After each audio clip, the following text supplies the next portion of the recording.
Et si je te disais qu'un simple moteur, un seul, suffit à semer la panique dans tout un État qui se vante d'avoir l'armée la plus avancée du Moyen-Orient? Oui, un moteur, à première vue banal, mais qui vient de tomber entre les mains de l'Algérie et dont l'écho résonne déjà comme un coup de tonnerre à Tel Aviv.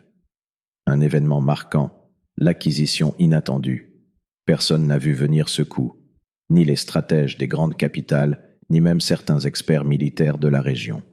Dans un silence presque religieux, l'Algérie a discrètement signé un contrat qui pourrait remodeler tout l'équilibre des forces au sud de la Méditerranée. Un simple moteur, diront certains.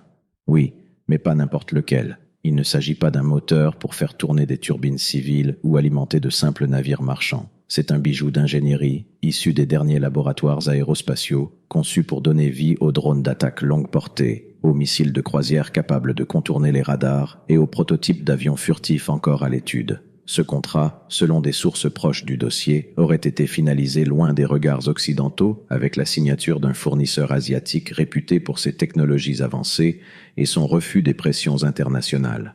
Ce choix n'est pas innocent. Il garantit à l'Algérie une indépendance stratégique, la libérant des contraintes imposées par ceux qui, jusqu'à présent, dictaient les règles du jeu en matière d'armement.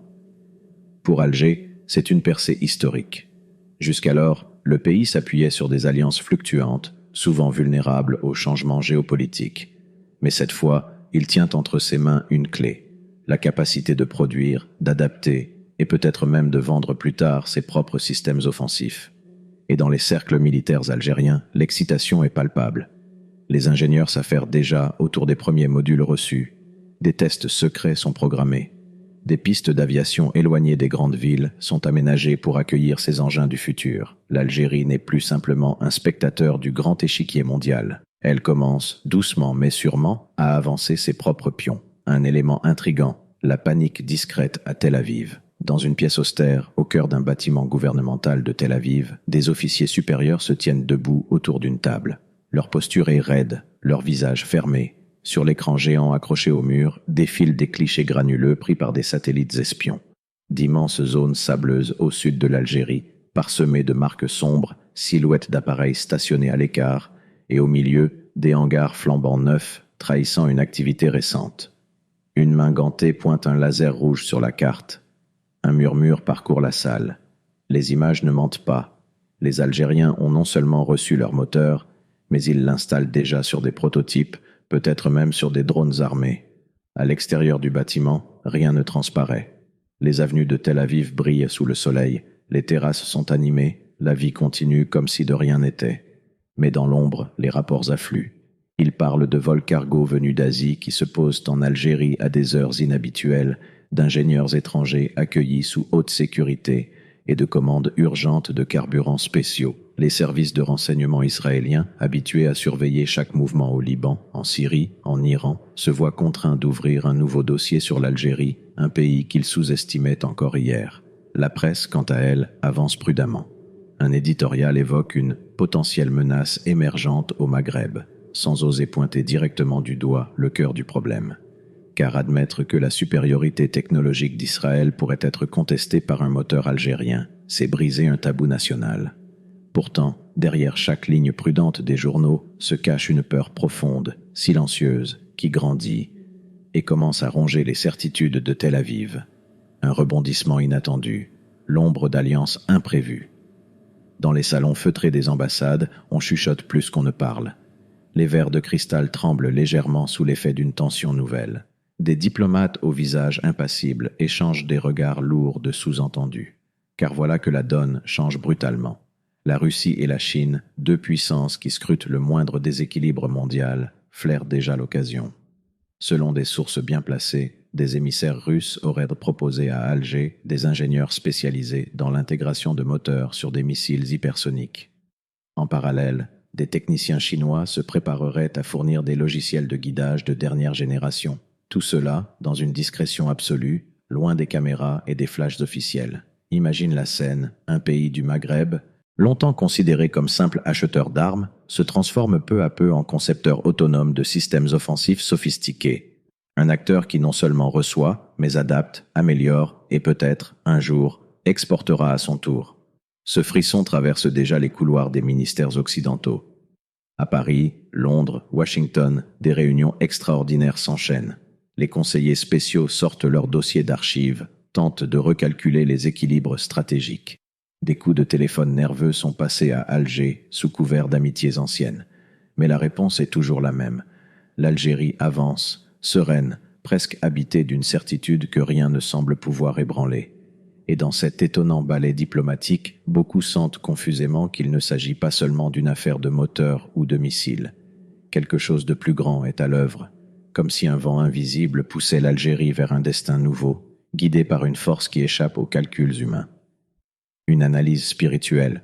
Quand Allah ouvre les portes, prends un instant, ferme les yeux et laisse ton cœur voyager au-delà des cartes géopolitiques et des discours d'experts. Pose-toi une question sincère. Qui aurait cru qu'un pays que beaucoup regardaient avec condescendance, souvent réduit à ses crises passées et à ses défis internes, se tiendrait aujourd'hui au seuil d'une puissance redoutée par les plus grands? Wallahu ghalibun ala amrihi. Allah est maître en son commandement. Sourate Youssouf, verset 21. Il n'est pas rare qu'Allah place sa force là où le monde n'en voit aucune. Il n'est pas rare qu'il relève l'humble pour humilier l'orgueilleux. Les puissants tracent leurs plans, alignent des budgets colossaux, convoquent des sommets stratégiques, se rassurent derrière des alliances et des traités. Mais tout cela n'est que papier face au décret divin. Quand Allah veut élever un peuple, aucune sanction, aucun embargo, aucune propagande ne peut freiner sa volonté.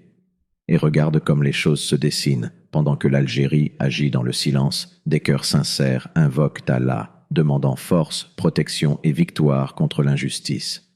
Peut-être qu'au-delà des stratèges et des industries de défense, ce sont ces prières discrètes, ces larmes versées dans la solitude des nuits, qui trouvent écho auprès d'Allah et attirent son secours. Ce moteur, ce n'est peut-être pas qu'un simple assemblage de métal et d'alliages rares.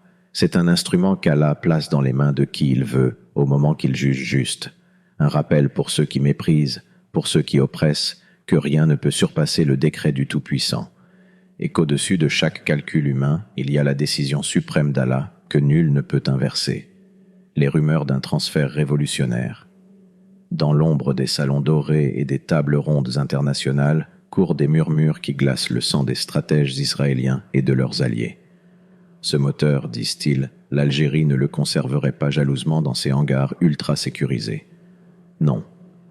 Selon plusieurs rapports confidentiels, des émissaires auraient déjà rencontré des représentants de nations opprimées, longtemps mises au banc des grands marchés d'armement, des pays asphyxiés par des décennies de blocus, avides de briser les chaînes qui entravent leur souveraineté. Ces réunions se tiendraient dans des lieux anonymes, parfois dans des capitales neutres, parfois dans des bases militaires reculées du Sahara.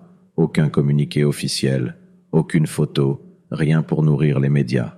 Juste des rumeurs persistantes, assez solides pour faire froncer les sourcils des agences de renseignement occidentales. Car imagine l'impact, un moteur à haute technologie, entre les mains de peuples qui jusqu'ici n'avaient ni les moyens ni les soutiens pour défendre leur propre terre. Ce n'est plus seulement l'Algérie qui s'érige, c'est tout un jeu d'alliances, de solidarité nouvelle qui se profile, comme une toile qui s'étend, silencieuse et menaçante pour ceux qui vivent de domination. À Tel Aviv, dans les bureaux feutrés où s'alignent écrans tactiles et dossiers ultra classifiés, certains stratèges comprennent que le véritable danger n'est pas seulement militaire. Il est psychologique, moral, spirituel même. Car un seul moteur, au bon endroit, au bon moment, avec la permission d'Allah, peut suffire à faire trembler un empire bâti sur l'injustice. Et c'est là que la peur change de camp. Pas à cause d'un arsenal gigantesque, mais à cause de l'inattendu. Du souffle divin qui, parfois, choisit le plus improbable des vecteurs pour réécrire l'histoire. Ne sous-estime jamais le pouvoir d'un petit élément entre les mains de celui qui détient les cieux et la terre. Car Allah dit « Inna Allaha ala kulli shay'in qadirun » En vérité, Allah est capable de toutes choses. Sourate Al-Baqarah, verset 20. Rappelle-toi, mon frère, ma sœur, aucune force sur terre ne peut résister à la volonté divine. Si Allah décide de soutenir un peuple, aucun embargo, aucun lobby, aucune coalition ne peut l'en empêcher.